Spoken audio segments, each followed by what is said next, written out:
What is it you want, Barry? What do you want? You want the moon? Just say the word and I'll throw a lasso around it and pull it down. Ladies and gentlemen, boys and girls, dying times here. Come with me if you want to live. That's it, man. Game over, man. Game over.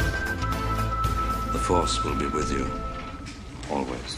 Ladies and gentlemen, welcome back to 20th Century Geek. I'm your regular host, Scott Weatherly, and we are doing Now That's What I Call.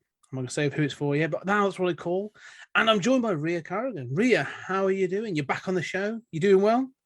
I'm good, thank you. I'm back on and I am excited for our chats, our two-parter chats. Two-parter. Do you want to tell the audience what we're going to be talking about? Can I? You can. That's very exciting. So I did pitch this to you. So actually, I probably shouldn't I? I should probably have thought of a better intro than what's just about to come out of my mouth. So I really wanted to talk about Mike Flanagan. I don't know why I said it like that, like I'm on a game show. That's it. Call in. Yeah. Mike Flanagan, your price is right. Come on really down. Yes, but you pitched it, the idea. We're going to split it into two.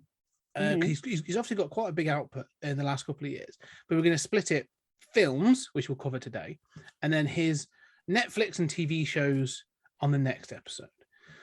There is some crossover. I think there's some cast in particular. Yeah, he's got his favourites. He has definitely got his favourites, and I think there's also some themes. But it'll be interesting to see how the two play out. But the films we're going to cover, and it could be interesting because I didn't get to see one of these, but we're going to cover Oculus, Hush, Before I Wake, Ouija, Origin of Evil, Gerald's Game, and Doctor Sleep. What we're going to cover. Lovely. So they're the films we're going to. So they're the things we're going to cover as sort of his filmography. I have seen Oculus, but it's been a long time. That's the one I couldn't track it down. So I could only find it on YouTube or on Apple Movies. So yes, but I do remember it's got Karen Gillan in, and I forget the lad's name, Brenton Thwaites. But this is and Katie Sackhoff's in it as well. She is, and she's fantastic in it. Yeah, well, I think she's an underrated actress, if I'm honest. This is the interesting one because I like the fact that this is Karen Gillan trying to break away from Doctor Who. This is her first foray away from Doctor Who, really, before Guardians and stuff. My memories of this, just sort of cool, is it's quite good. Some good scares and stuff in it, and the cast is pretty good. That's all I can sort of remember. I remember thinking, it's all right, this. So what are your thoughts on this one? We'll start and work through them and sort of build. Love it. Yes, perfect. So I really like Oculus. I think it's one of his strong films.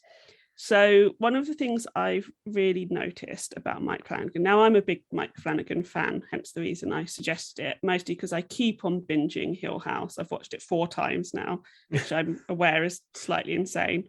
And obviously Midnight Mass came out last year because we're now in a new year.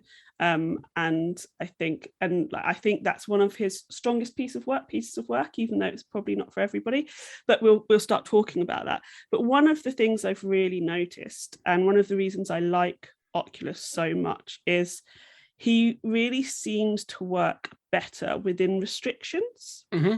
So being given limitations, being given intimate stories to talk about, I feel that's where he really, really flourishes. And I think that's where you see his steady hand as a horror director and as a storyteller. Because one of the things I really like about him as well is I think he's one of these sort of like more modern voices in horror. You know, he's, alongside like Ari Aster, Robert Eggers, Jordan Peele, Julia Ducournau, I'm not just going to list people off because this isn't about them. But I think that Oculus shows how the rest of his journey has transpired. I think it starts off with the themes that he's really interested in, that, but as we were talking about, just touched on just before we started recording, of what he works through in pretty much every single production that he does. I think for me as well, watching Oculus, and some people probably say this is a bit of a stretch, but in all of his films, he often works with child actors or young people.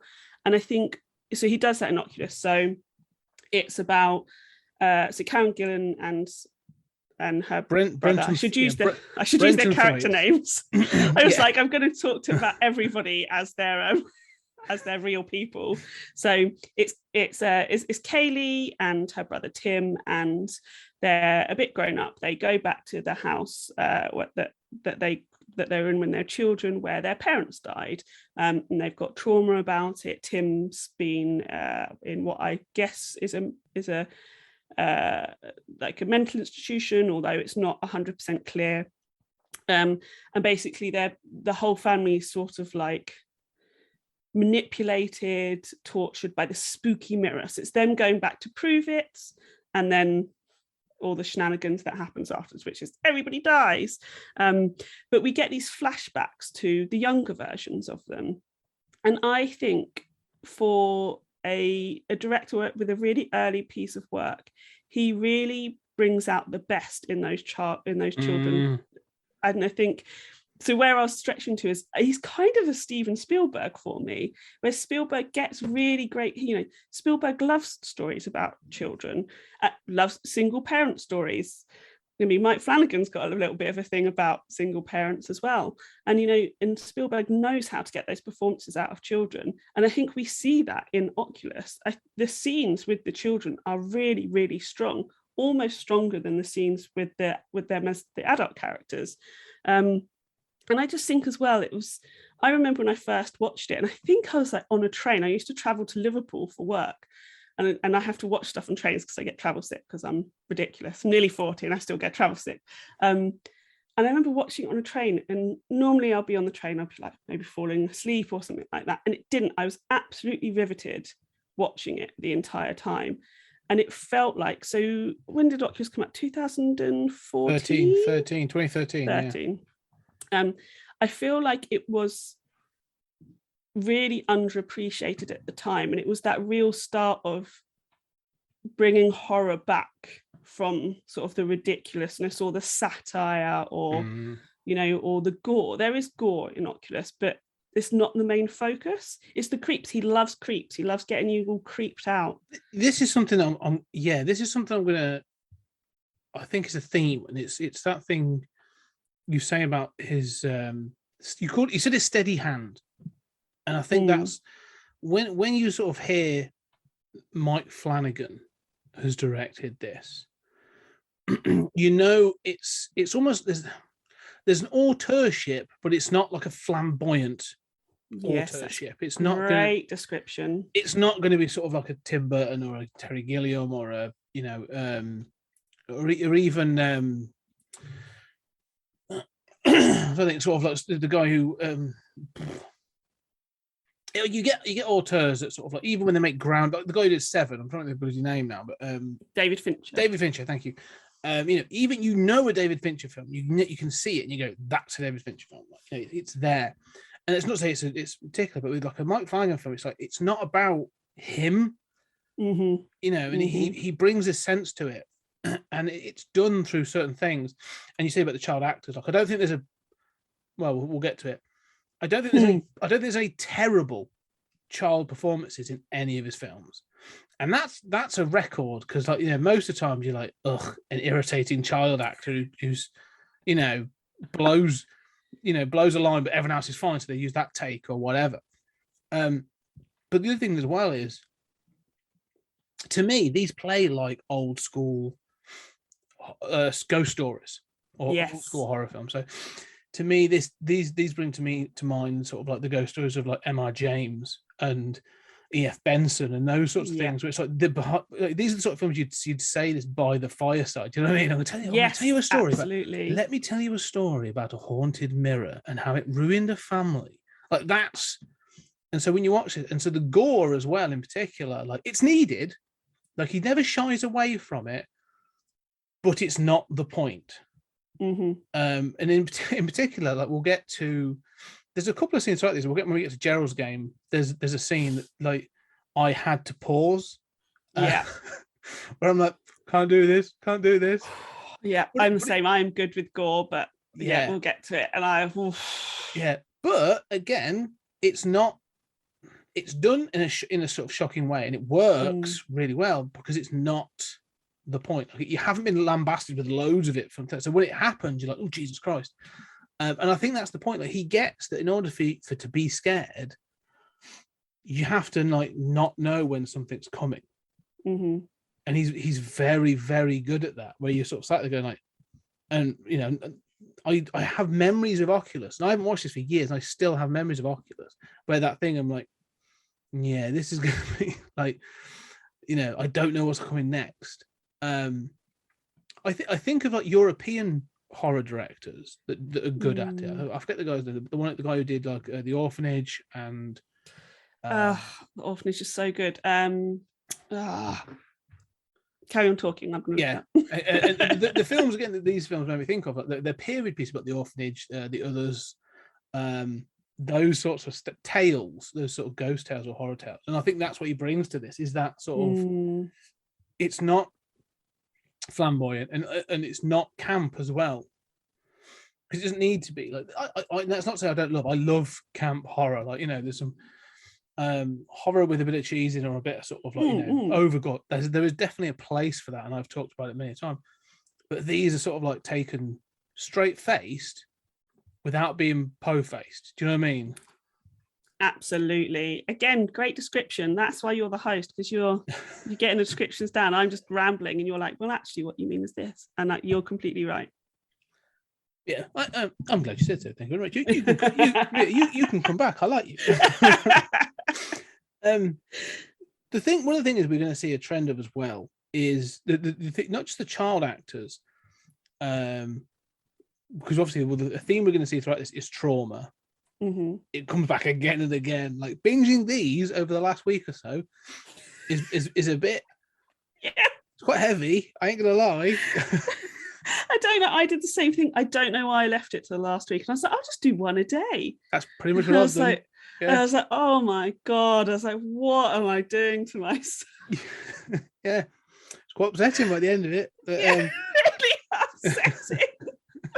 And I used to hate people that say this, but since I've had a kid as well, I am really traumatized by things that involve children. Like, they cut me a lot deeper. Never used to at all, which makes me sound really heartless. But I'd just be like, oh yeah, kid's dead, whatever, who cares? I'm like, great, excellent for the storytelling, kill more children.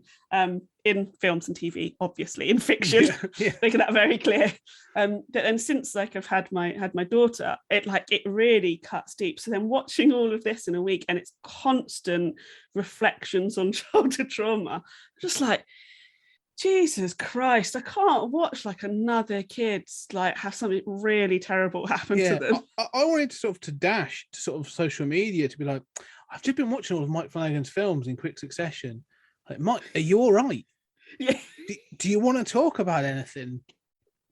You know, blink if you're in trouble. You know, like, yeah, it is this thing around trauma. But one thing I say is again, like, he uses. There are very few, when we go through these films, there's probably one or two, but there's very few stars in his casting as well. Like, you get again, like, even at this point, like, Karen Gillan now is a known commodity. Like, you know, she's done numerous films, and, you know, she's known now. But at this point, she was still pretty unknown outside of Doctor Who fandom, I suppose. But when you go through that cast list of all the other films, and we'll move on into the next one in a minute. Like, yeah, it's just this steady pace of these unknown or relatively unknown, but solid actors. Like, they're all good, and I'll say why he uses them again and again, but they're not like superstars. And I kind of like that. But then there's not that leaning into, you know, Mike Flanagan starring Brad Pitt. You know, it helps for me. That does.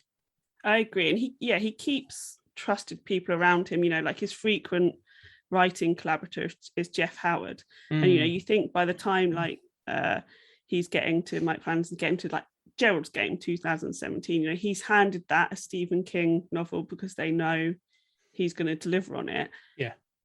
Flanagan could have gone off and done that himself, but no, he's like, you are my trusted writer. I mean, I don't know, but it feels like it's like, you helped me get here. I know we can get a decent story out of this together. And it's the same, it feels like the same with his actors. It's, you know, it's a collaboration rather than either him being a star or somebody within it being a star. Yeah. I often feel it's interesting you say about collaboration, because he's like the front man of almost like a performing troupe. Yeah, that's a great description. Like he turns up, it's like, oh yeah, we've got to bring in Mike Flanagan, and then he's like, he turns up like, what? Why is there 12 of them? I don't know. He always brings them around, like, you know, they're in everything. Yeah, there's only the cast only got 3 people in it, but we'll see. But yeah, it is. But it's not like, to me, it's not like there's nepotism as well. You know, you get this. You know, I think of like Paul W.S. Anderson and you know, Mia Djokovic, and there are others where that happens. Rob Zombie and you know, his wife, where you see them appearing again and again, and you know, you think, oh, that's just because you're husband and wife and you can do that, and you think, like, oh, that feels like nepotism. This doesn't feel like him giving his friends and a hand up, is it? It feels like he's going, oh, I like working with these people. They're good at what they do, and I can use them in this way. And it feels like, like you say, it's more like a trusted team than any form of nepotism, which you know, definitely helps. And I think we see that as well with his wife, Kate Siegel, who's in now all of his stuff. And the first time we see them together is Hush. Yes. And when I see people being, you know, about the TV shows, because it's his Netflix TV shows that's made him a lot more mainstream, which is fantastic, because I think more people are discovering his work. But, you know, I've seen criticisms on Twitter, of course, being like, oh, he's just casting her because it's his wife. And I feel like being like, go back and watch Hush and watch her carry that entire film. And they collaborated on it. They wrote it together. They worked it. They acted out scenes in their own house and stuff like that. But, you know, when we get to Blind Manor, we'll talk about some of the performances in that. But in general, you know, when you see Kate Siegel specifically in Hush, you're like, she has got something. And yeah, I'm sure she had advantage of getting the role because they're married and they're acting out together. But she doesn't let anybody down in what she does with the role. Let's talk about Hush, though. Let's move on to Hush, because Hush is interesting.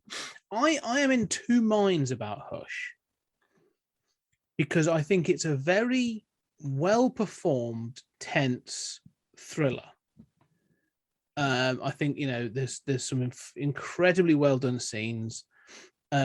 Also, though, by about halfway through, her being deaf has no bearing on the plot. It just becomes like a normal thriller, and I actually like probably the first half better than the second half. Yeah, I agree. I think Hush is a fantastic film. I think there's something really special about it in the way that it's shot, the way that it's written, the way it's performed, the way the sound is. And I feel like it is for the first 2/3. I feel like those first 2/3 are one of the best modern horror films we've had. And there's just things that are so well done, so chilling. So she's deaf. She's in her house in the forest. Why do people keep on living in forests? And the murderer comes along. Obviously, she can't hear that he's there, and she writes on the window, "I haven't seen your face." And now, like, it's, you know, you have seen it in other things. You see it in The Strangers when she's like, you know, why did you do this? And I think they take their masks or whatever, but we as the audience don't see their face, and they're like, oh, because you were home. And it's that same sort of thing, but it's so effective when he just stands at the window and just takes it off, and then you just know you're in. Like, I mean, I don't think you do know that she's going to survive to the end. Spoilers, because there are so many films where the protagonist doesn't, but you know there's at least going to be a lot going on until you get to that point. And for me, that's both one of the best bits in the film, but that's the precursor to it getting weaker later on, because it just becomes, it's really strong cat and mouse. He does that. You're like, this is amazing.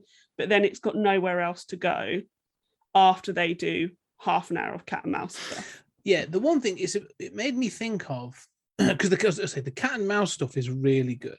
And like you say, some of the scenes, the guy who plays the killer, he's actually really good. Like he's menacing. He's great, isn't he? He's proper menacing.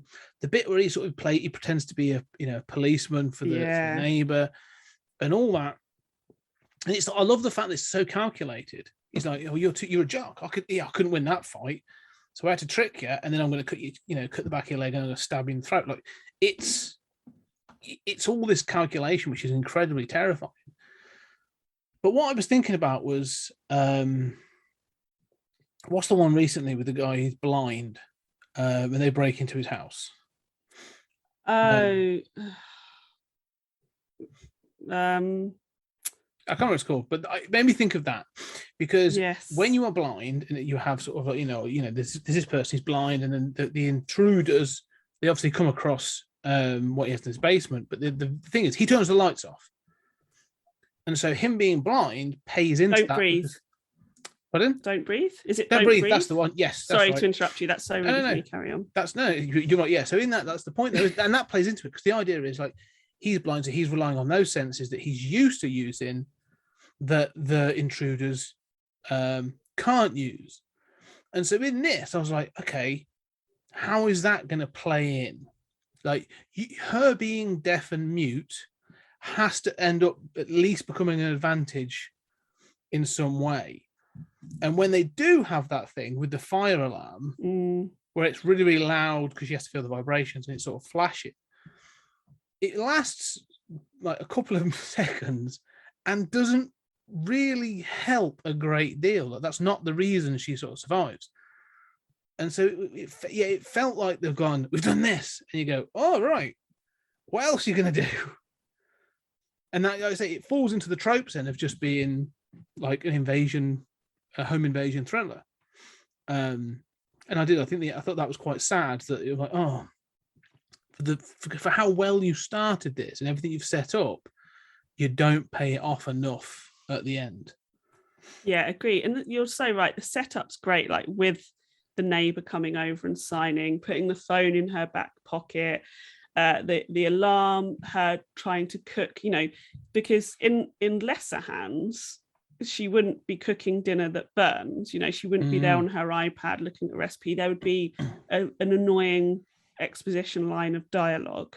The way they use technology in the beginning, she's talking to her sister and her sister sees him in the background, and all of that sort of setup, and she's a writer and she has the voice in her head. So when she writes at the end, this is who he is, this is what he looks like in case she dies. Like all of that's so clever. But and it's also, and it's like they thought, so we've got this great setup at the beginning.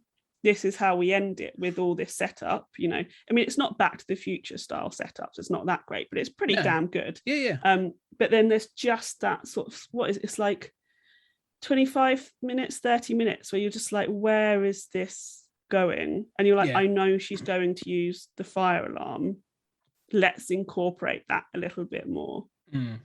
Well, yeah, have it as a trap. Like go a little bit Home Alone. Like use it, do something that would have been. But again, it does feel like that last 20 minutes, 25 minutes feels a little bit like they weren't sure. And so they throw a bunch of stuff in. Like there's a moment where she tries to run out the door and she gets caught and killed. And then she runs through these scenarios. And and basically what you're supposed to go is, oh yeah, at the very beginning, there was a drop line about the fact she's got 7 endings. And you go, right, that could have been hammered home more. Like, this always happens to me. I can always, I always end up with multiple outcomes. Like it needed to be emphasized for that to become a point. And there's just a little bit of that where but like I say, it's so 50-50 that there's other parts that are brilliant and so well set up and filmed incredibly well. But like, it left me feeling a little bit disappointed, I would say.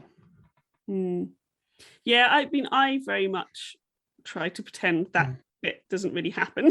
Yeah. So I could be like, this film's amazing, because I genuinely do think it's amazing. I think, again, it's when we start talking about Doctor Sleep, I think when he's given limitations, that's when he works really well. That's when his camera works is the best. You know, he's following her character around, and it's creating that sense of you're enclosed with her, all of that sort of stuff. And it is funny enough when they go outside of the house that the film is at its weakest, you know. And I love the idea that the killer's got this crossbow, like he's hunting, it's a game for him, all of this sort of thing. But then, of course, that doesn't work in the house setting. So they've got to move it outside. So it's just like a few little tweaks, like if he just liked killing people with a knife, you know, maybe it could have just been that little bit stronger. But overall, I think the performances are amazing. I think the direction's really strong. Apart from that section, the storytelling's really strong. And again, it's, for me, you can see why, because I think Hush went on Netflix. It landed on Netflix, didn't it? It wasn't released anywhere. Yeah, it was a Netflix film. Yeah, you can see why people are coming across his films and going, okay, I'm going to give you this film, I'm going to give you that film, I'm going to fund you for that film, because there's just something there that he's trying to bring out, which I don't think he brings out until his TV shows, because I think for films, I think he needs limitations. For TV shows, I think he needs lots of episodes, although not too many. But I think it's all just that genesis of that. I think one of the things, I think Hush is a good example of this, is the guy clearly thinks in episodes. I mean, when we get to Doctor Sleep, like he literally has chapters. And you sort of see it in a lot of these films. We'll talk Hush and we'll talk Before Awake in a minute, and also Ouija, Origin of Evil. Like the films, many of them are 3-act structures, but like you can the divisions in those acts is so clear. Of like, you know, this is the end of Act 1. Like if this was a TV show, that's the end of the first episode. That's the end of the second episode. Like you can see that throughout, and I think, you know, you can see the genesis of that even in Hush. But you know, it's very well the sister seeing him over the shoulder and that sort of thing. Like, okay, there you go, episode 1, sort of, you know, that sort of thing. Oh yeah, you're totally right. That would be the end of episode 1, wouldn't it? That would be the credits. Yes, you're right. And so I see that as I go through this. It's not a bad thing, because it obviously played out to become some fantastic shows, which we'll talk about in the next episode. But one of the things I would say is he then needs, like you say, that limitation. Because he can do that division of story, but then, like you say, when it starts to freewheel, like it feels a little bit like he struggles to rein it in. Yeah. Bly Manor, everyone. In terms of TV shows, Bly Manor. Yeah. Well, if we move on to Before I Wake as well. Oh yes, go on. You start with Before I Wake. Just a note, because obviously Hush was on Netflix, and it's clearly one of the reasons he got given everything else. Yep. But Hush, Before I Wake, and Ouija, Origin of Evil, all 2016. Like, it's mad, isn't it? I didn't realise until I was like making notes for this, and I was just like, that is crazy. Yeah. Oh, I just saw it. I was like, my God, these guys are busy guy. Before I Wake, I loved this film. Do you? Yeah. Because I'm a sucker for what I like to call horror procedurals. You know, those things when the haunting or the possession or something happens, and then somebody starts investigating, like, we're going to the library, we're going to see the microfiche and all that kind of stuff. Like I love all that kind of stuff, and this film has that sort of touch of that, which I kind of like. But also the other thing I spotted in this is, like, this to me felt like, again, this, knowing where we're going with Dr. Sleep and stuff, this felt like a precursor for a Stephen King story. Like, I literally thought, like, the little boy in this, I was like, is he got the shine? Yeah, totally. Does Cody have the shine? And I just really enjoyed it. Like, again, talking about trauma. Like, this is about a couple that have lost their son. And I like the fact that there's the tension in this film as well between the husband and wife. Like, there's a clear understanding of, like, the boy drowned in the tub. He drowns in the bathtub, and the wife never saw it, but she has these sort of, like, flashes of what would have happened. And so they put on a bar on the side of the wall, and then she's thinking back to like, well, he didn't have that before, and so they was just panning up the wet walls and was able to get out of the bath. And then and she obviously makes a comment about, you're not taking this one away from me as well later on. So she clearly has this underlying thing of like blaming her husband, and so there's just these moments in this film. I was like, he plays that tension out really well. But yeah, and again, the kid's actually good in this.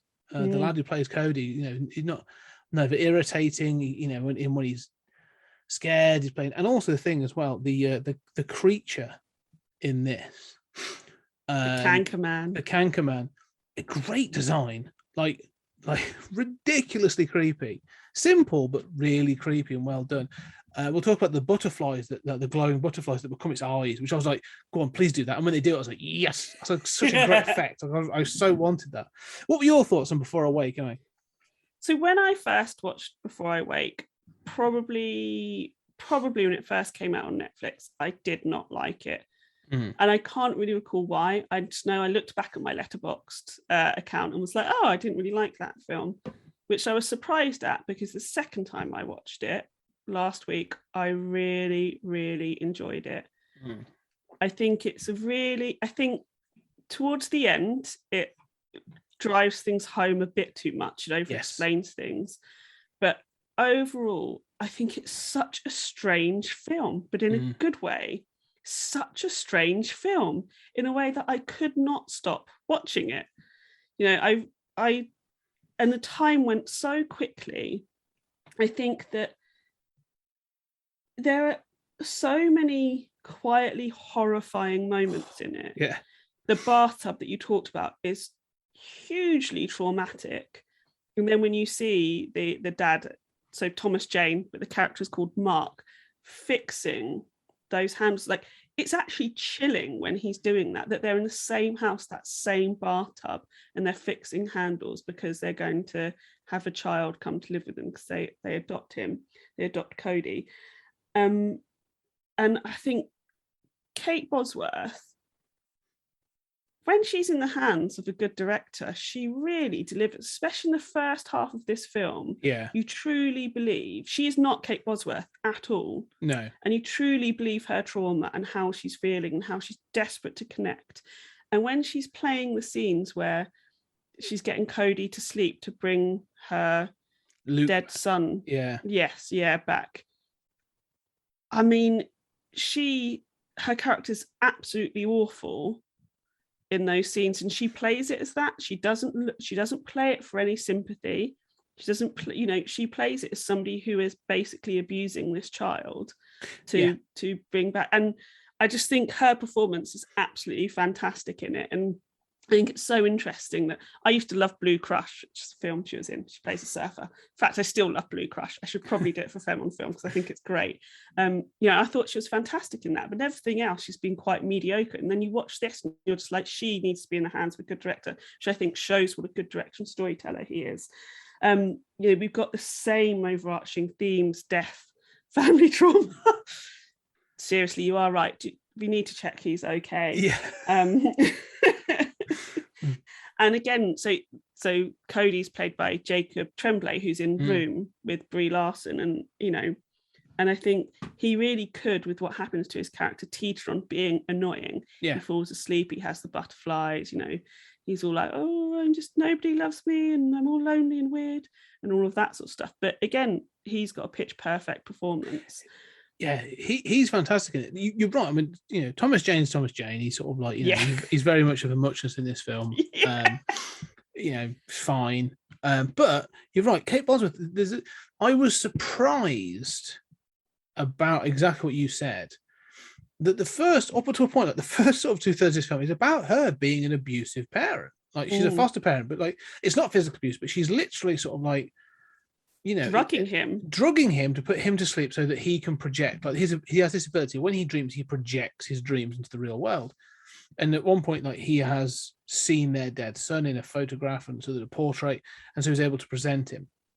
And so when she shows, like you say, the moment she takes out the DVD to show him the Christmas thing. Like, it made me like wince, because I'm like Thomas Jane says, like he says it's abuse. It felt wrong. It still feels wrong. I'm going like, yeah, no, that's clearly the point. Like, she's feeding him information. Like, she wants to relive that Christmas. And it's heartbreaking. What's worse though, from a heartbreaking is the kid. What's his name was? Jacob Tremblay. There are two scenes in this that, like, again, I've had to pause at horror, but there was a scene in this in particular where I had to pause it because it sort of hit me a little bit, because I was like, it's a kid actor doing this. The first time, I can't remember with Sean or whatever, the Luke or whatever the dead son is called. When he wakes up and then he comes out and just says, "I'm sorry." Like, there's not like, he doesn't go the full Jake Lloyd or anything like that. No, I'm sorry. He just says it. He's like, "I'm sorry." And then he walks into the kitchen and gets himself an energy drink and goes back to bed. Yeah. And you're just like, he knows, like, this kid's like, I can't go back to sleep. I'm hurting people. And it's just like the weight on this kid's shoulders is like, he plays it. And there's other bits like that. And it's just but that scene in particular, when he just walks in and they're watching him and he walks back out again, it's like, it's so well done. That it's heartbreaking to see. But you say about the small horrors, those little bits. Like, you get the typical things. You're going to get the Cankerman, children's whose eyes have gone, and all that kind of stuff. That's all sort of atypical horror, shall we say? But the one scene when you hear about, because obviously the little boy, Cody, has moved from family to family, and the film opens with a previous family, Dash Mihawk, playing a guy called Whelan, his wife had gone missing, and he's running around the house with a gun, and it sort of suggested he may have opened fire on Cody before the police got there. And he's in sort of an institution, and when he tells the story, the Cankerman obviously took his wife, but he can bring her back, but because he was so young, she wasn't right. And he's hugging her, and it pans back, and you get this like mannequin-faced thing. Oh God, it's terrifying. You know how I feel about dolls and things like dolls, and I'm just like, because I forgot about that, and I was like, holy shit! I was like, why did I not remember this hugely traumatic bit where this man is basically hugging, like you said, a mannequin? Yeah, it's like, oh my God. But he admits it, doesn't he? Because he says, like, he says he was too young, he couldn't remember her properly. But I hated him for that. Like, and so this film's about grief. I mean, this film is all about grief and the way they deal with it, the way different people deal with it. Again, how the Thomas Jane character sort of like isn't better. Like, he hasn't forgotten, but he is dealing with it in a different way and wants to move on, and she can't. Like, she's trapped, and so. It just explores these themes, and I was like, I wasn't expecting this to sort of affect me in this way, as a horror procedural does. However, like you say, the end in the last 15 minutes or so, messy. Yeah. And the reveal of who the Cankerman is and stuff is a bit like, okay, like, it's a bit rote. Yeah. All right. Yeah, and it gets to. I have the same feeling in Gerald's Game when it comes to the Midnight Man in Gerald's Game. I'm like, oh yeah, we've seen this. So, like, I understand why they handed him Gerald's Game, because we basically see this in Before I Wake. But I was like, oh yeah. Well, Gerald's Game, we'll get to. It's almost a combination of Hush and Before I Wake, isn't it? It's very much those two things. But yeah, I did enjoy Before I Wake. I think it's a. Some of the emotional drama scenes are just handled incredibly well, and I think you've touched on some of the most powerful things. Is you talk about Thomas Jane's character, and I think Before I Wake is actually a look at parenthood, isn't it? And Thomas Jane, they both want to be parents. So the Kate Bosworth called Jessie, Thomas Jane's called Mark, and they both want to be parents. But Jessie wants to be a parent to her dead son, and Mark wants to be a parent to a new child. We're not forgetting his dead son, but he sees the joy in parenting. He's this. Thomas Jane is Thomas Jane. Yeah. You know, he is who he is. But the scene where he says to Cody, let's take a day off, and and they bond, they are actually really good scenes and really powerful for quite generic scenes in a film about about parenting. But you actually get a real sense of then when Mark gets eaten by the Cankerman, why that's so traumatic for Cody. And then you get the other side, you get Jessie, who she wants to be a parent, but not, does she really want to be a parent to Cody? When they're at the agency in fostering, they say they found you a parent. Mark's initially seems quite standoffish about it. He seems a bit more hesitant, but it's then when Cody comes to their home, you see Mark being an active parent, and you see Jessie almost as being a parent for the sake of it. And that's why I think it's so easy for her character to then manipulate Cody into dreaming about their dead son. And I think that's so interesting, because we'd often see that the other way. It'd be, I think we'd often see the Jessie character being like, I want to be a mum to a new child because I want to be a mum and I'm a great parent. But actually that's really not what she wants. No. And it makes her not fully likable. And I like that. Yeah, I agree. It's quite brave to have her as the protagonist, not to spend an awful lot of the film as an unlikable character. Doing this to the child, and then she gets her realization when she reads the journal at the end. She has the realization, and she's sort of okay. And she realizes, like, I've been a complete knob about this. Like I've been, and then she goes and takes it. But one of the things like you said, the ending is messy because there's this notion of he can project things into the world when he's dreaming. And he's obviously drugged at the end. And so you get this whole thing, and there's this butterfly motif, and there's all these chrysalises or cocoons on the wall, but they don't seem to mean anything. Like, why are they in cocoons? Like, who's done this? Why has it happened? Like, it just feels like a visual flourish they wanted to do, something that was gross. However, up until that point, like the dreamings have felt like dreams for the most part. Like, we don't dream in sequence. We don't dream in it's scattershot and this sort of thing. However, the connection between the butterflies and the coloured lights on the Christmas tree, like, great idea, really effective, looks amazing. And the butterflies are also a really good effect. So again, flashes of brilliance in this. But yeah, it's the endings again, which I think when we get to the Stephen King stuff, like, we all know Stephen King can write a great book, can't end one for shit, but yep. And we will get to that. Yeah, I think Before I Wake is actually a really good film. I think there's so much. It was more affecting than I expected it to be. And further sort of like hammered home. I'm like, yeah, this guy. But basically, I'm thinking this guy is a great director. That's all I keep thinking. Like, he is a really good director, but I don't want him to have a massive budget. Yeah, absolutely. Yeah. Like, I don't want this guy to be like, right, he's now got Mike Flanagan's now going to do the next Marvel film. Like, I don't want him to do that. No. I want him to be doing. You mentioned like Ari Aster, like, yeah, give this guy a limited budget and say, like, yeah, you can do an A24 film, like, do something weird, like, Yes, I'd all be all for that. Any final thoughts on Before I Wake? No, I think we've covered everything. Okay. Ouija, Origin of Evil. Yeah. First thing to mention about this is a sequel to a shitty film. Yep, to a really, really shitty film. Yeah, the first one is dreadful. It's so bad. Yeah. I think I saw in the cinema. Oh, really? I think so. I can't remember. I meant to message my friend before I spoke to you, and I forgot, because she and I used to go and see like every horror film possible in the cinema, and I think we went to see it in the cinema, and it's so bad. So I paid actual money. Yeah.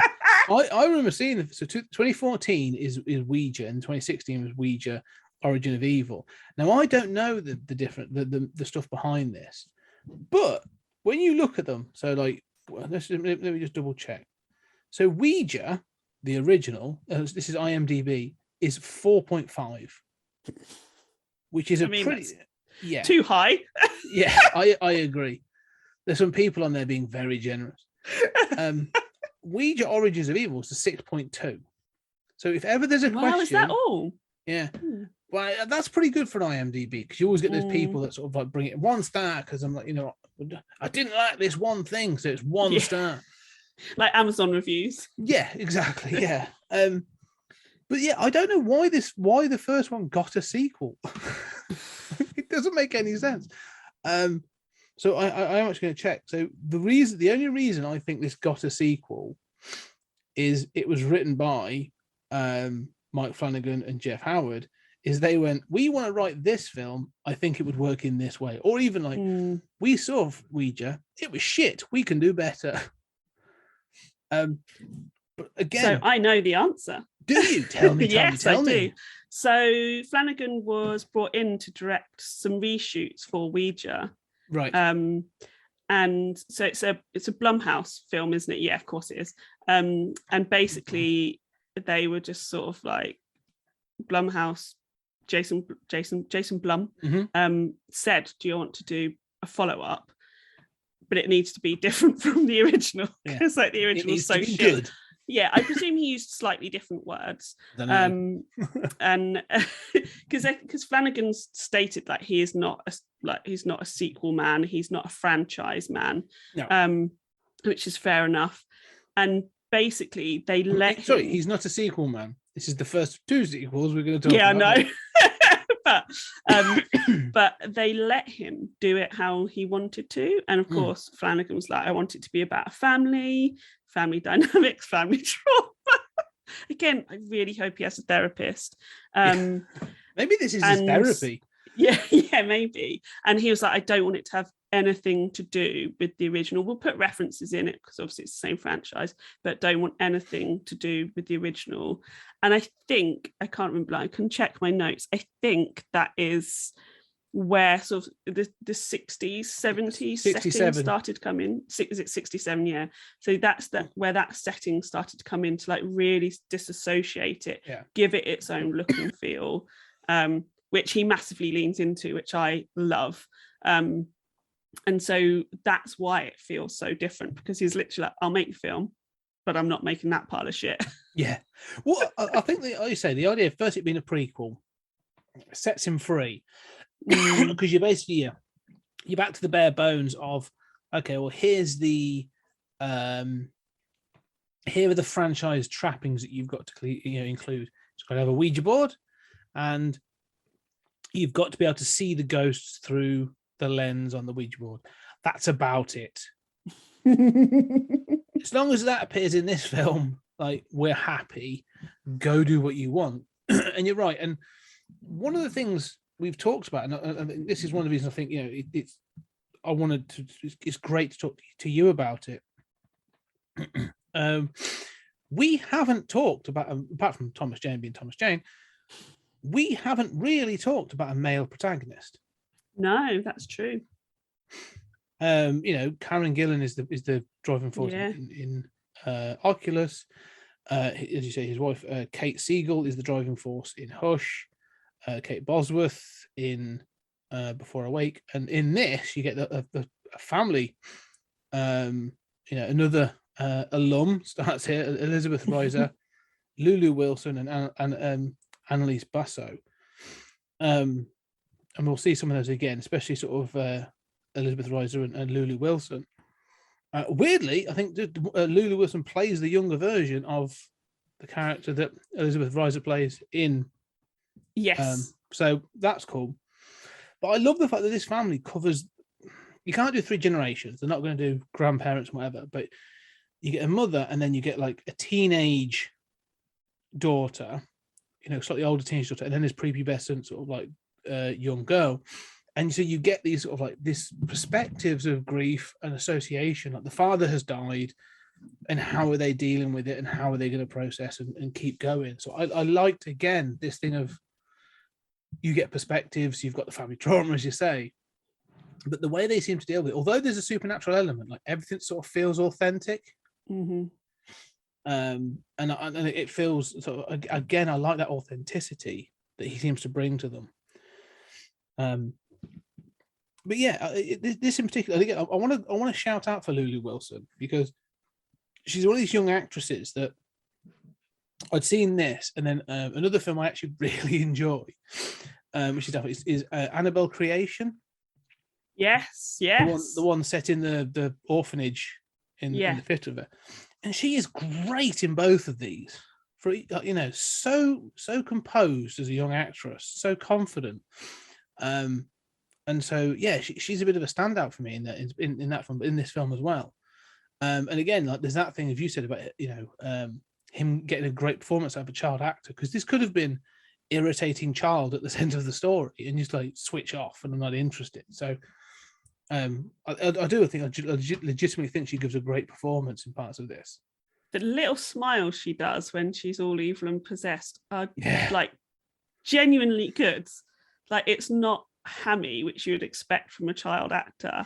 It's like she's so, she's so good at, she's a mixture of smart, creepy, super creepy, that annoying thing that we always have kids in films doing, which is being a bit more intelligent than their age, but she doesn't do that in an annoying way. But there's also innocence, that she's also really innocent. The scenes leading up to when she looks in the mirror and her neck's hurting, so good. She doesn't play it with an ounce of knowing, obviously she knows the script, she's an actor.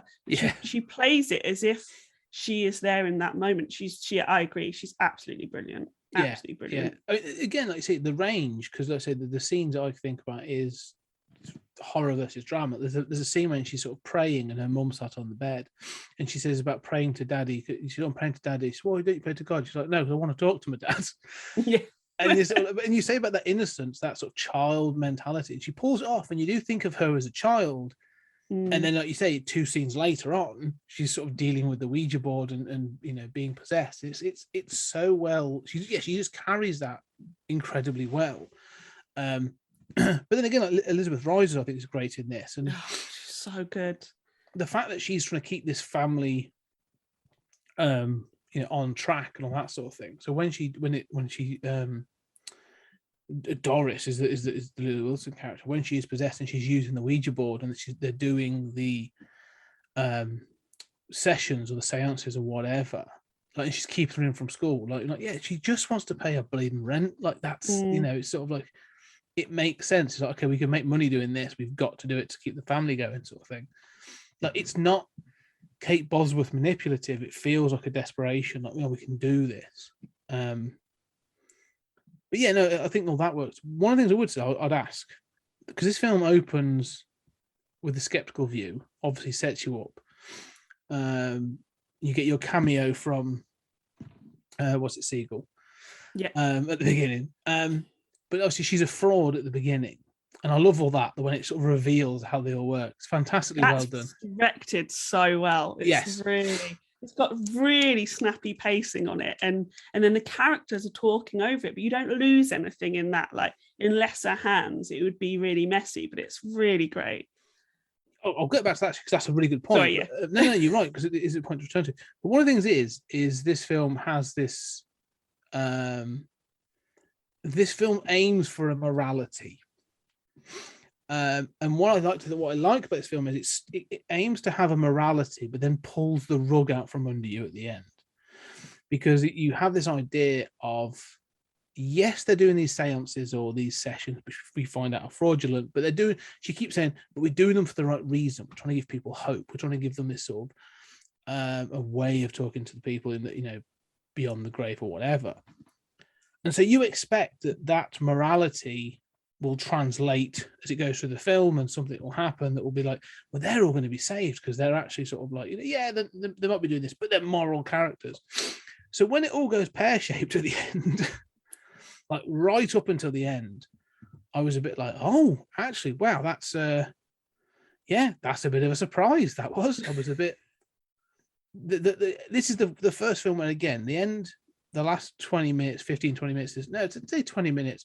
A lot happens, but it feels tighter than his previous films. I don't know, what were your thoughts on that?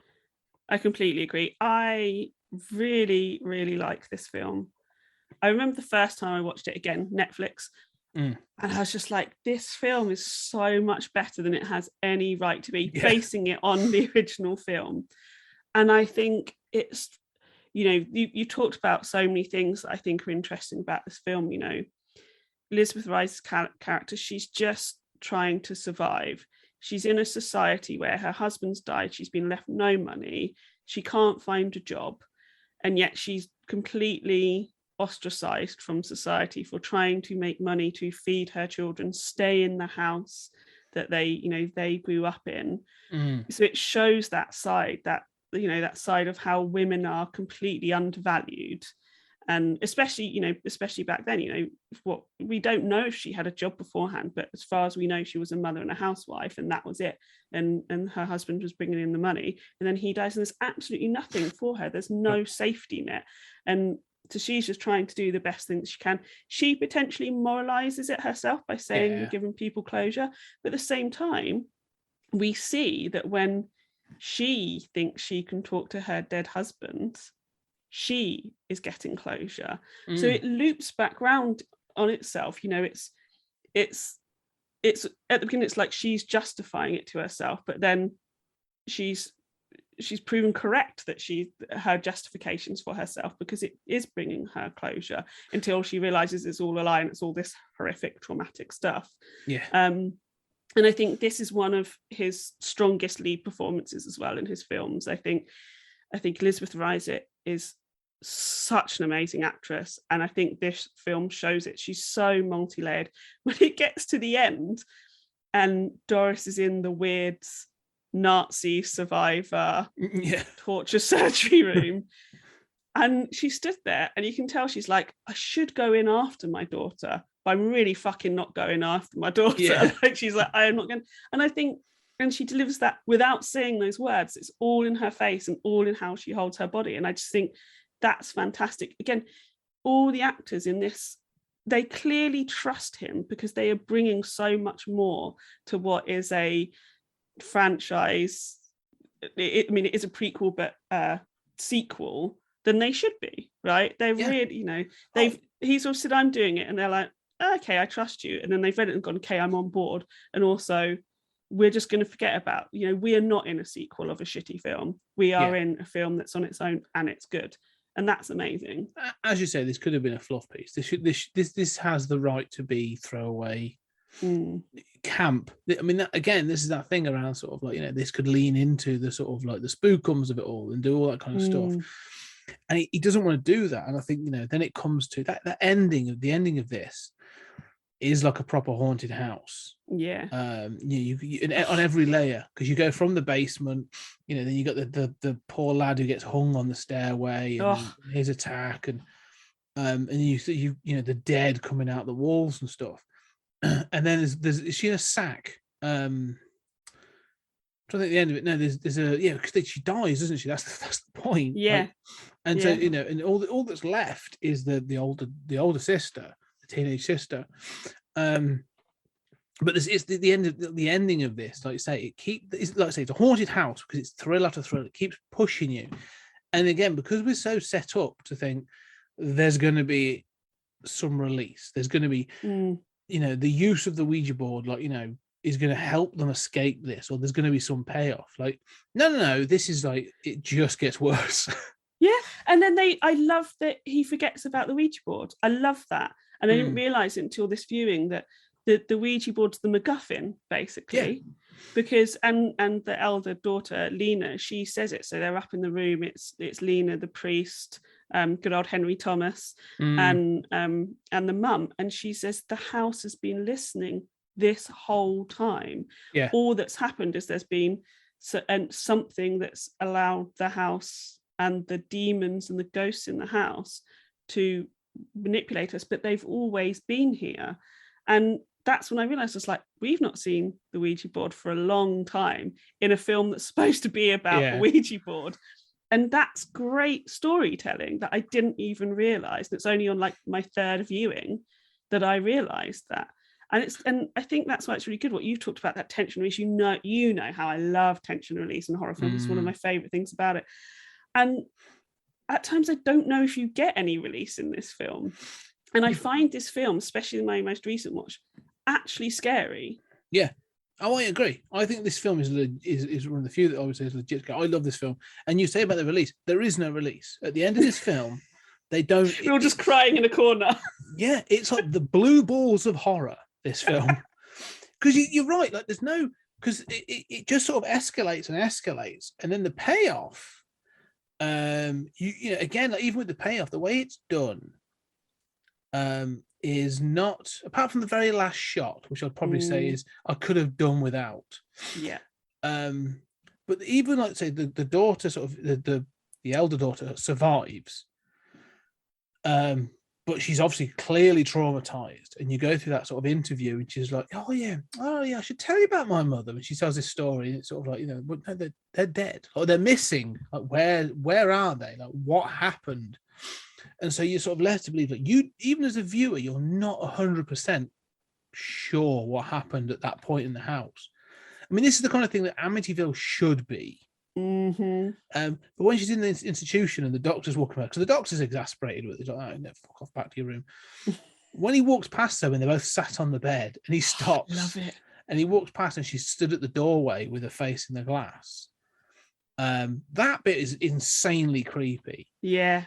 But then to have Doris come across on the ceiling, I'm like, oh, you've gone into sort of like cheap scares a little bit there. I could have done without that. Yeah, I wish they'd just stopped there and just had him look back away, walk down the corridor. No, Doris, because seeing her on the bed and then Lena, and then Lena being at the window is fucking creepy enough. And we don't need that last jump scare. No. And you know, and I feel like jump scares are not Mike Flanagan's thing either. I feel like, you know, he uses them very rarely and very effectively, so it's annoying to have it at the end of this film. Yeah. And the stuff when she's talking to the doctor is very reminiscent of Oculus as well. So when the brothers when he comes out of wherever he is and he's saying, "Oh, you know, my doctor told me it's all this thing, it's my brain putting things together, it's not real," etc. It's like he's built on that idea, but made it more impactful in a much shorter scene. Yes. Oh, it's a brilliant little scene. I mean, one of the things, the other scenes I liked, or the touches I liked, because it's sort of the way it's handled is when you see that she's obviously been possessed, and she's the Doris is writing. She's not looking, but it's in Polish. And then when they get it translated, and it's like, it's not just the story of what happened to them when they were alive. Like, this goes on beyond that. Like, this is now telling the story, like they're continuing their story of what it is to be dead. And that, to me, I was like, oh, that's horrifying. You know. And he goes, "Oh," a nun translated it and she got very upset. I'm like, too fucking right she did. Yeah, when she's like an 8-year-old wrote this, she's like, yeah, it's really well done. Again, so it's just nice little touches like that where I'm like, oh, okay, that's like that tension building where it's like they drop these things as you go, and then they give you the sort of like the fun house or the haunted house payoff at the end. So yeah, Origin of Evil is a fantastic film. But I'm just going to say, actually, like, you know, we'll go through this. Oculus, as we build up, Oculus 6.5, Hush 6.6, Before I Wake 6.2, Ouija Origin of Evil 6.2. So, you know, pretty solid so far. And now we're going to get back into another Netflix film and our first Stephen King film, first of 2 Stephen King films. Gerald's Game. And I watched this evening. This is sort of the last one I watched. Did you? Yeah. And again, I was in two minds about this, because there are moments of brilliance in this, and there are moments when I'm like, this could have been an hour-long episode of an anthology show. Which the thing, funny enough, when you read some of Stephen King's longer short stories, you're a bit like, this probably could have been 40 pages shorter. Yeah. Again, like the main actress, who we will, we obviously get to see later on again, Carla Guino. Thank you, because I'm never going to pronounce that. No. she's very good. Her and then obviously Bruce Greenwood are the ones that hold the screen for the most part. Mm-hmm. But yeah, they're very good. But there were scenes, and I ain't gonna lie, where they were talking. And you know, on Netflix, I was watching them on the tablet. I was like, tap tap, move on. Yeah. Tap, tap, move on. Like, this scene's going on. Yeah. I get that you're losing your mind and you're talking to these manifestations and stuff, but tap tap, move on. And so yeah, I don't know. What were your thoughts on it? I think my thoughts are perfectly summed up by my other half, Kevin, who, when we watched it together, because everybody was raving about it when it came out on Netflix, was, well, that's just a sort of pretty average TV film, isn't it? TV movie. And it is like, it's like the perfect summary of it. It's not bad. It's not good. It's just sort of there. It's an unfortunate visual remake of mediocre Stephen King work. Yeah, like it's one of those that, well, you know, if you were to read the story, you would go, well, that's an interesting story. It'll never be adapted. And then someone and Mike Flanagan goes, hold my beer, and you're like, oh no, have it back. Should have done this.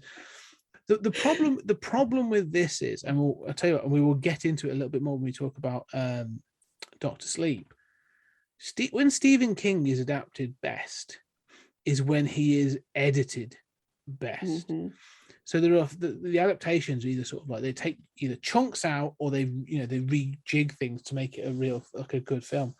And I think, as you sort of like alluded to, the entire last 15 minutes of this film are a complete waste of time. They don't do anything.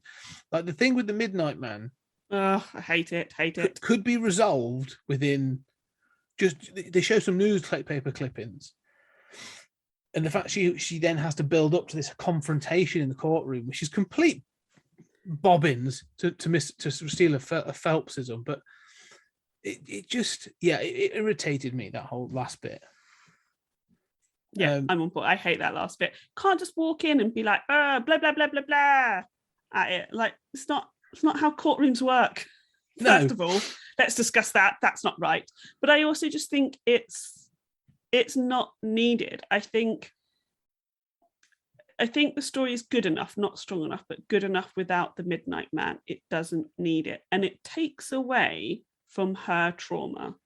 Yes. You know, when it's a figment of her imagination, or even if it wasn't there at all, I think it's a complete distraction from her trauma and the absolute desperate situation that she's in. And yeah, and I feel kind of the same about having to revisit her childhood trauma. I am not a fan of characters, male or female, having a childhood trauma which affects their grown-up relationships, because I think it's too easy of a trope. Yes. And I don't, and no offense, Stephen King, because I do think you're one of the greatest writers ever, apart from endings. I think that's weak storytelling. Yeah. It's lazy. It's lazy storytelling, yes. Because and one of the things I felt about this was, like, again, it's one of those things, the performances are good. Lovely, great performances. And the direction is good.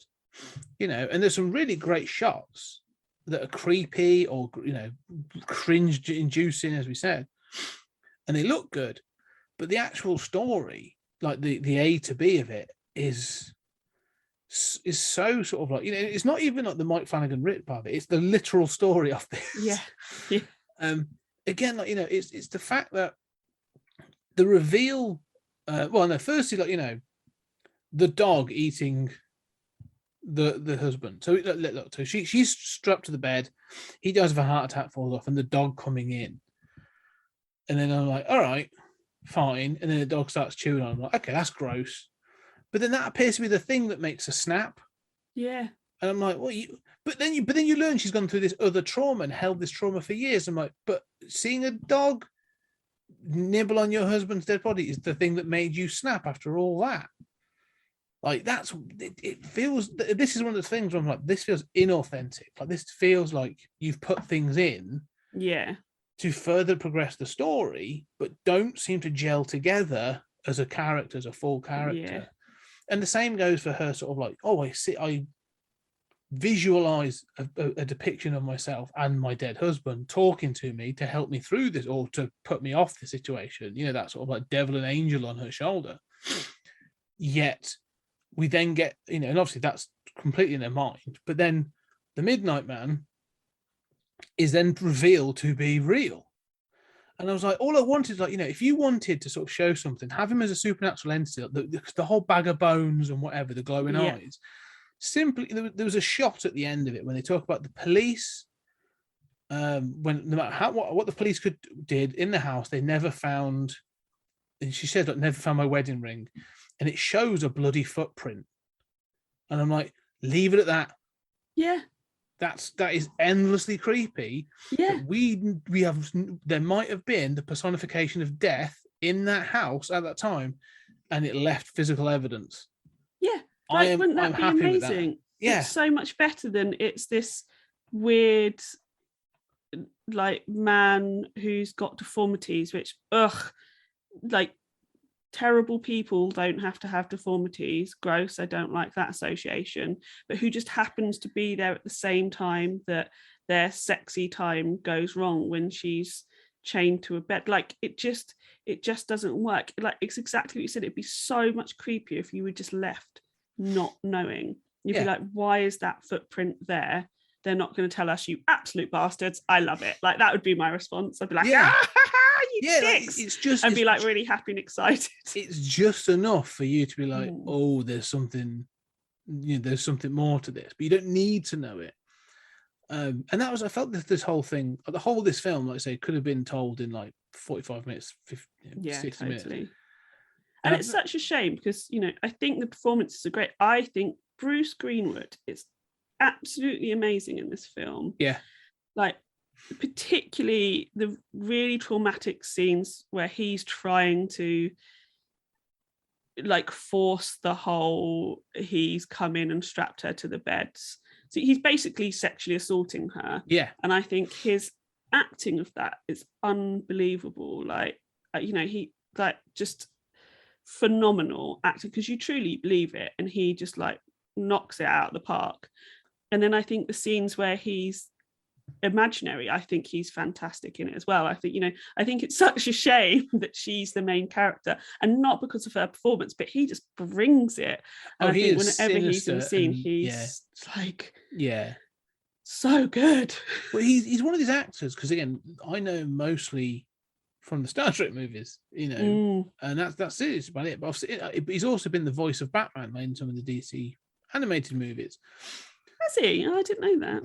So he's done a couple of those. I think even like, Under the Red Hood, he's the voice of Batman in that. Yeah, but that's why I know him from. So I know he's in that stuff. But in this, like, you know, the he's not old. I mean, he's clearly sort of like what in his 50s, and they're like, right, your performance in this is you in your pants. Yeah, it's pretty much. And he must be like, right, well, I'm off to the gym for the next like 3-4 weeks solid. Like, I ain't leaving that place until I am proper ripped.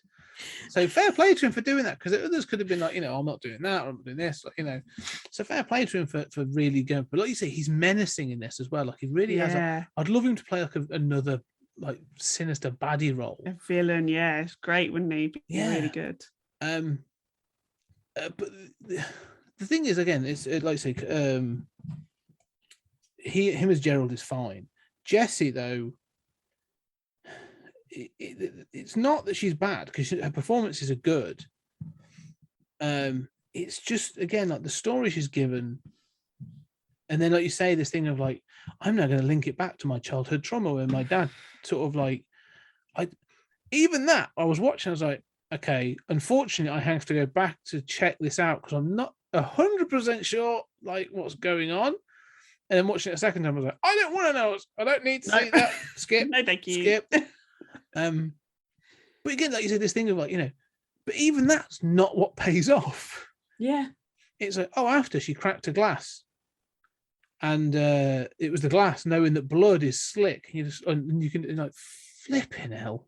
Like a much better cathartic payoff would be, she then wrote this into a story telling the truth.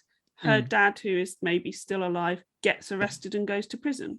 Yeah. That would be a wonder. I would be like applauding that ending, because she's never shared her trauma with anybody at all. And then this experience without the whatever is he called, the Moonlight Man or Midnight Man? I keep on calling him Midnight Man. I don't know if that's I right. think so. Oh, sorry, Moonlight Man. I'm just checking. Oh, It is the sorry, Moonlight it's Man. me. Keep on saying it wrong. You know, cut out the Moonlight Man completely and have the ending be really cathartic. She writes it down, takes it to the authorities. The authorities arrest her dad who sexually abused her. And then she's like, and then he went to prison. That'd be the great voiceover at the end. And then he went to prison. Wouldn't that be lovely? Yeah, I'd be like, and I've moved on. Yeah. It felt a little bit like a worse version of Return of the King. When you get to the end, you're like, oh, it's about to end. Oh, no, sorry, more story. You want to tell me some more? Well, this would be a fantastic ending. No, oh, right, well, we're still going. I need to leave soon. So can we? Oh no, you still got more to tell me. Like it just keeps going. And I'm like, she says, oh, I've set up a, I've set up a trust for boys and girls. I'm like, I don't care. Like none of this is. I know. None of this, You've none made of this them not matters. care about sexually abused children. Yeah, none of this matters for the story you've just told. Yeah. Like it's. We talk about the ending of this. This feels like a tacked on Stephen King ending, and that's the problem with it. Yeah. But let's move to a more suitable Stephen King film. Doctor Sleep, 7.3 on IMDb. A sequel to The Shining in both book and film. Two things just to note before we start on this. I tried to read Doctor Sleep, not for this, but when it first came out, I tried to read Doctor Sleep. Couldn't do it. Thought it was crap. I got about 150, 200 pages in and was like, I don't like this. This is rubbish, and put it and never gone back to it. The idea, I think this plays into the unfortunately plays into the film. The other thing is, I think The Shining is a little bit overhyped. No, I'm not having that. I'm absolutely not having that. We will talk about this on a different episode. Yeah. Because we do not have the time. We've been talking for a very long time, and I'm not having that bullshit that just came out of your mouth. I'm not saying it's bad. I just think it's slightly overhyped. But we will have that conversation one day. You're wrong. Let's stick to this one. The Shining is no Exorcist, all right? I'll give you that. Yeah. But I mean, okay, let's carry on with Let's move on. Sleep. Let's talk about things. Let's talk about. So again, some great performances in this, especially some of the child performances, pretty good. The problem I have with this film is, again, it's incredibly long. It's 1,000,000 hours long. I watched the director's cut. I watched the director's cut as well, actually, and I was like, I've gained nothing from watching an extra 30 minutes of this film. Nothing. Some coming in and being like, is it still going on? It's like, yes, still on. I was thinking that whilst I was watching it. Oh, it's still going, and I'm not. It feels. The thing is, this film feels like it should have been a TV show. Yes, absolutely. And I think you could have done more with this because this film, by being 3 hours long. And I'm watching characters like Rose the Hat. I'm fine with, because I think Rebecca Ferguson is just phenomenal. I think she's one of my most amazing. She's one of my favorite actresses, and she's awesome. And she's very good in this.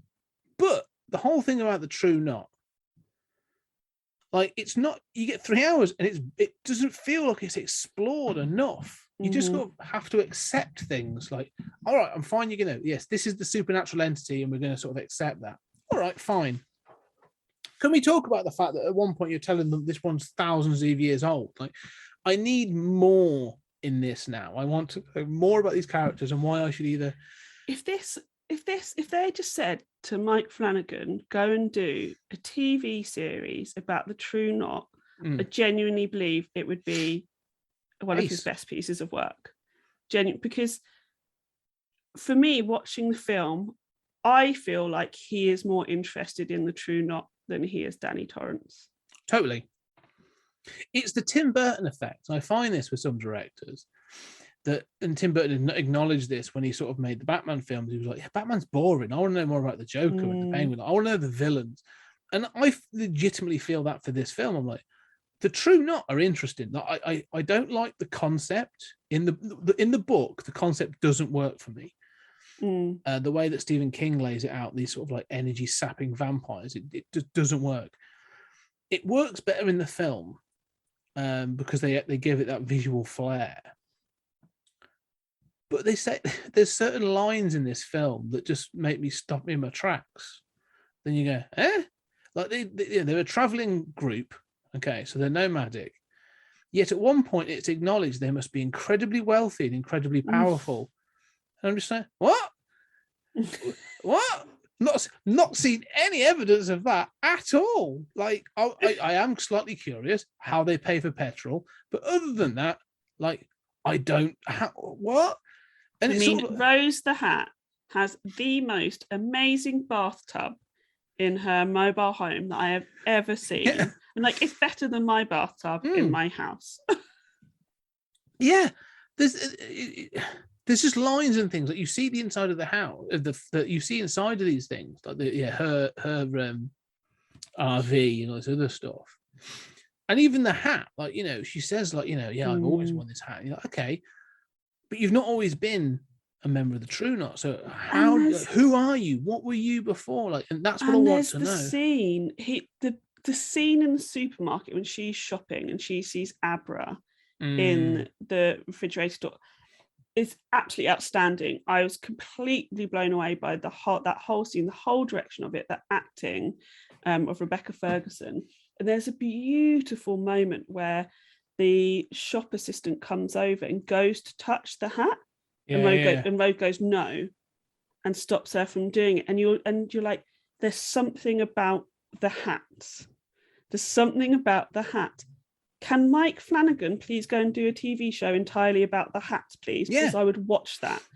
And it's such a shame about this film. I both really liked and really didn't like this film. Yeah. I think it's technically perfect. I think him and his team have done an amazing job on how it looks and how it feels. I think that the performances, Ewan McGregor's not my favorite performance in it. This is Rebecca Ferguson's film. She's absolutely fantastic in it. Yeah. I think performances are really good, but I just think the original source material is not good enough. And I think that shines through. I feel like, and maybe I'm giving too much to Mike Flanagan on this, I feel like he's trying to make it cohesive when it's a mess. Yeah. And that's how I felt watching it. It's like, there's so many things here that are so either really competently filmed, directed and acted, or are absolutely amazing. So I messaged you and I said the scene between Danny and his father at the Overlook absolutely blew me away. But I was like, if this was in Haunting of Hill House, this would be the entire episode. Yes, and we would all be saying this is the best episode of Doctor Sleep that we've ever seen in our entire this is the best episode of TV we've ever seen in our entire lives. Yeah. And it's jammed into a 3.5 hour or however long film it is, which is too long. Yeah. And it's jammed into it. It's that thing, isn't it? It's both too long and long enough. Yeah. But you see that's and you're right. I totally agree with you. That scene in the Overlook is fantastic. And obviously it's obviously not Jack Nicholson playing Jack Torrance. But I'll go back even further. Like, there's a scene at the beginning of this that tells you where his head is at. And that's when young Danny Torrance is talking to I was gonna say Scatman Carruthers. It's not Scatman Carruthers, clearly, because he's dead. But Dick Halloran.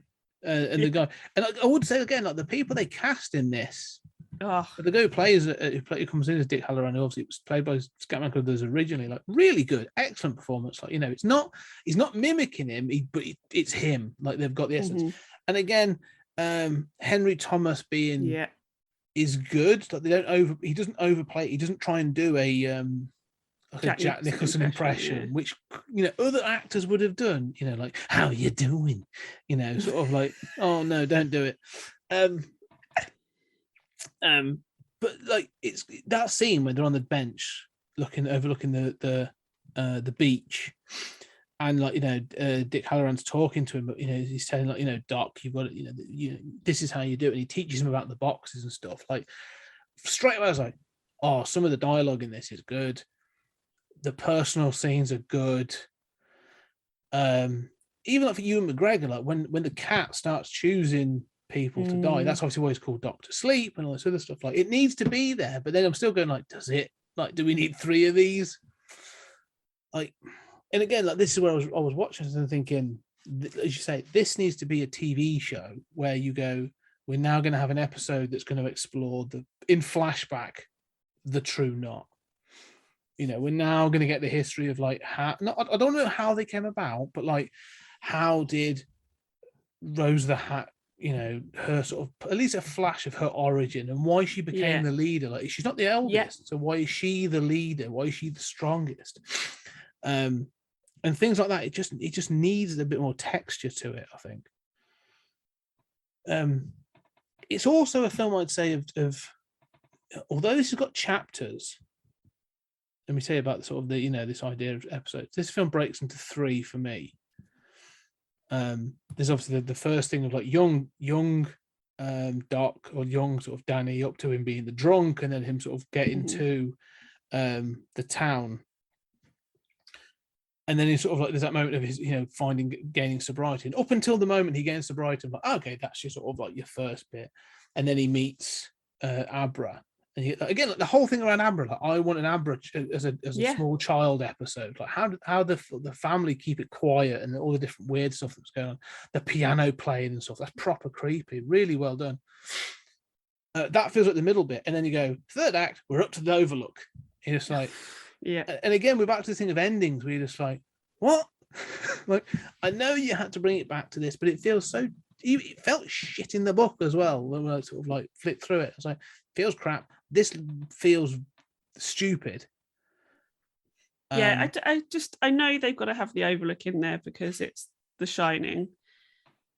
But his whole, we'll go back in the house and the hotel will eat her. I'm just like, I just don't feel like that golden thread works. No. I just don't feel like it does.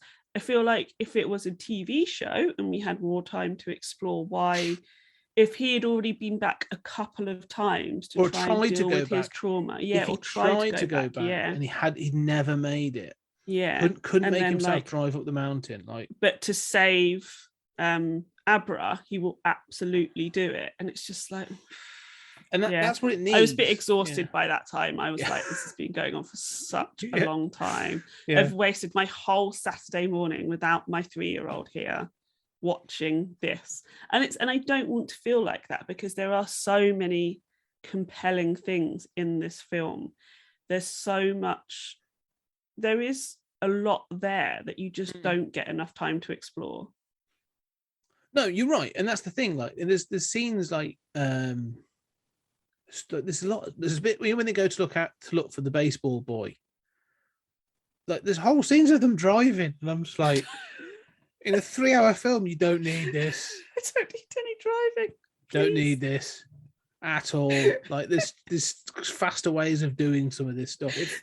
And again, like when I'm having binged all these films over the last sort of week, and watching these, I'm like, like you said, like, and you are so right. He's so much. His best work is when he has limitations, or it's laser focus on a specific thing. Like I think we said about the bravery of having sort of Kate Bosworth as an unlikable character, or the first couple of acts of Hush, where you're setting all the stuff up and it's laser focus on specific things, and there's sort of like subtle scares and that sort of thing. So you're watching all that. And same with like Origins of Evil, there's some great moments in that, some great cast, and you go, oh, okay, this is, and then you get to this bigger film where he's clearly been given a much bigger scope, a much bigger canvas, a much bigger budget. It doesn't fall apart, but it feels less tight. Where I'm like, this feels like he's let himself off the leash, but this is where I think, and we'll get to the next episode, you turn to the TV shows and go, if you want to spend time doing things, you do it that way. not 3 hours of Ewan McGregor. And I completely agree, because it's so obvious that he loves the work that he's doing.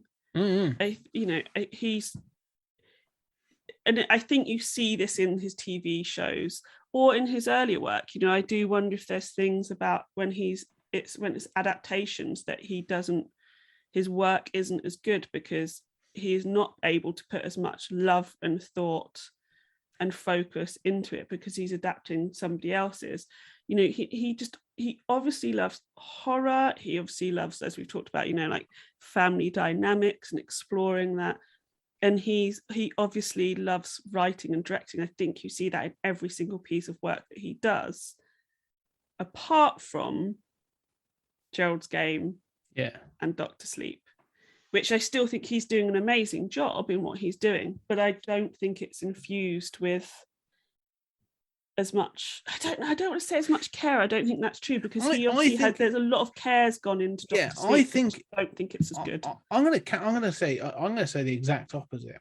Ooh. I think it's too much reverence for Stephen King. Because you said when he's laser focused on his own work, like it's gold.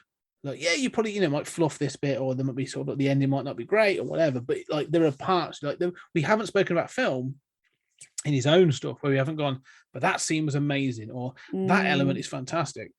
And with Gerald's Game and we said, look, with Gerald's Game, like it's the reverence of that final act, which feels incredibly Stephen King, of like, I needed to pack on some more pages. Here's some shit for you to read.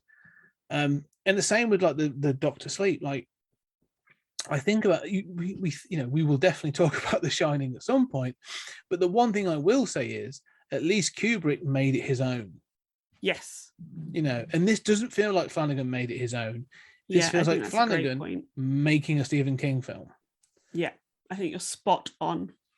And I think that's where, like you say, and I would rather see him write his own stuff, which we'll get to next week on the next episode with his TV stuff. And you see where actually, time isn't a factor. Like he can do 8 hours or more, or 10 hours of TV, and it's pretty much all solid. And so that's when you see that, and you go, well, you've done 10 hours over here. And it's incredibly chilling and incredibly heartbreaking. And it's all this stuff. Yet you've what happened here, and you go, Stephen King, that's what happened here. Like, yeah. And you're so right. So Hill House came out in 2018, and then Doctor Sleep's 2019. Yeah. So like, did he get Doctor Sleep because of Hill House? I think he got Doctor Sleep because of Gerald's Game. Gerald's Game, yeah, of course. But I would, if I was getting him to make Doctor Sleep for me, I'd say, can you make Hill House but Doctor Sleep? Yeah. And it's like, what was he asked to do? Because I'd just be like, no, not the Stephen King book. Yeah. Because Haunting of Hill House, based on a very famous horror book, and he's taken it and made his own. I'd be like, do what you did with Hill House, but for Doctor Sleep. That's what I would have asked him to do. The one thing I would say is, though, about that, because I totally agree, like, that's what you'd be doing, like, put your spin on it. However, Stephen King has an influence on those. I mean, if you watch, if you look at the credits, like Stephen King's name is all over Doctor Sleep. Yeah. And he has, I forget the guy, what's his name? The director who did he did like The Mist and a few others, but he also did Shawshank Redemption, and he was the guy who kicked off The Walking Dead, wasn't it? Frank Darabont. Frank Darabont, thank you very much. So when you see that Frank Darabont does these things, you see that reverence there, and he did it well. I like The Mist. I think The Mist, I think The Mist is fantastic. Yeah, bloody Thomas Jane popping up again. Yeah. But again, like Shawshank Redemption, and when you see these great Stephen King adaptations, and there aren't many, I ain't gonna lie, like there aren't many good Stephen King adaptations. The Running Man may even be in the top 5. Like, you see that there's actually ones where they've diverted, and when it's really reverent, unless if it's like some of his best material. Even The Green Mile, which is a good film, is too long and holds a bit too much reverence for the material. Yeah, I don't think Green Mile's as good as everybody says it is. No, I'd agree. It's not. It's all right. It's good, but it's not this amazing Just because thing. it makes you cry, it doesn't mean it's good. Yeah, being kicked in the nuts makes you cry. Doesn't mean it's good. But yeah, and that's the thing. I think is there's this notion of, like I say, this reverence of like he likes to work with people that will do his material, not the spin. Because don't forget, Stephen King hates the Kubrick Hates version. The Shining, yeah, hates it. And you know, he had words even about other things that have been made, and he'd be like, "Well, I'll go make my own version." And so yeah, I don't think there was that option, and that's where I think like I don't want Flanagan to do any more adaptations. I want him to, if he's come back to the big screen, I'd love him to do write his own horror again. You know, explore your own family trauma some more, Mike. Do whatever you're gonna do, mate. It really works for us. Yeah, that's it. Whatever's helping you is clearly helping us.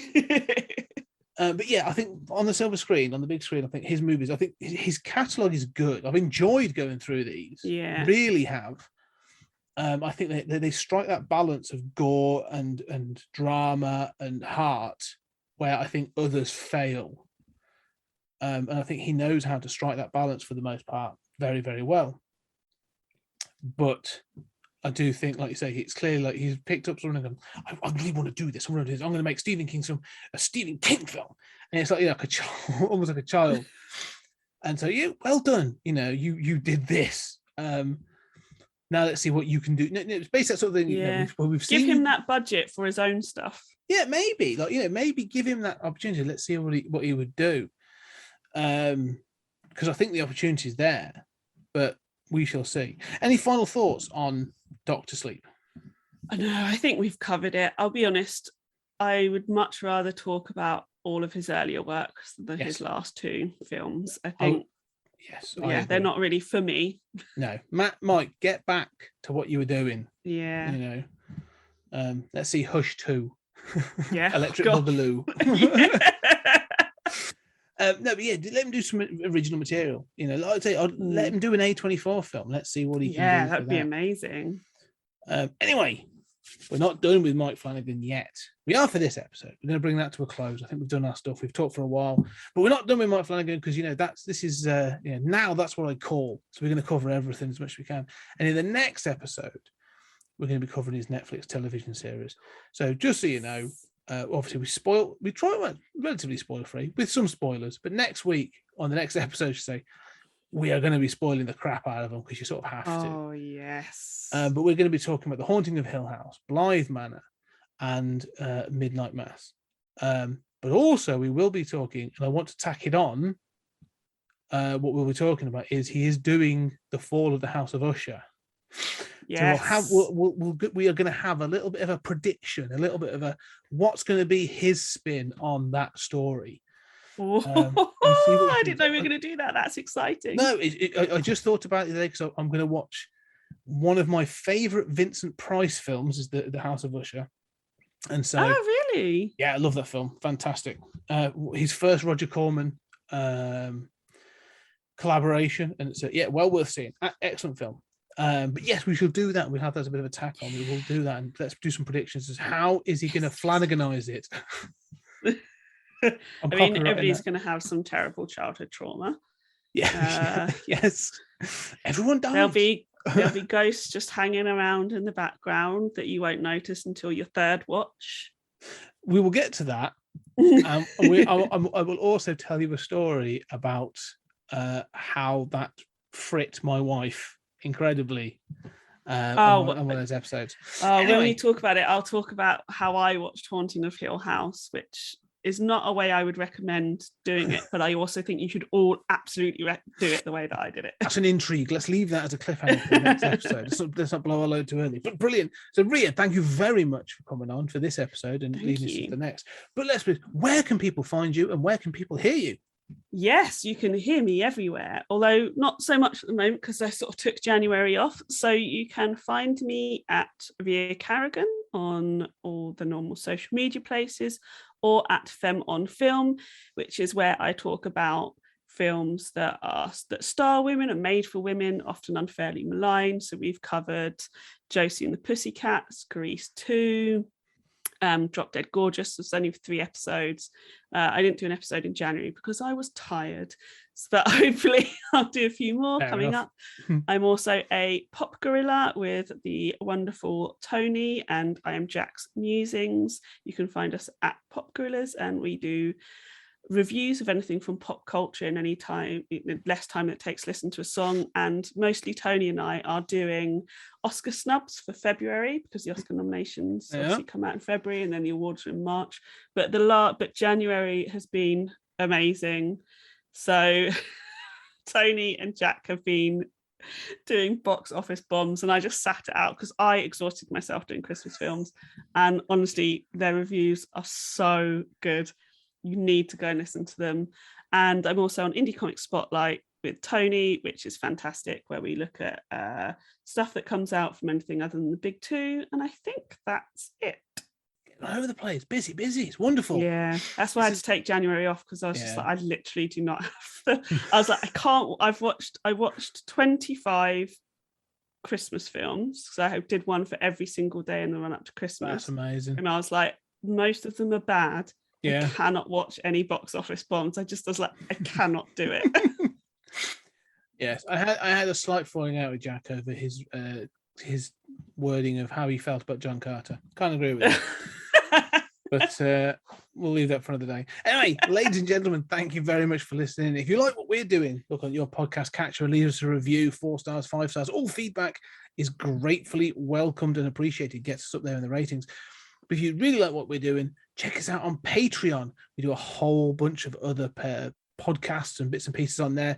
My brother from another mother, Julian Darius, and I are working our way through the Twilight Zone episode by episode, the old Rod Serling classics.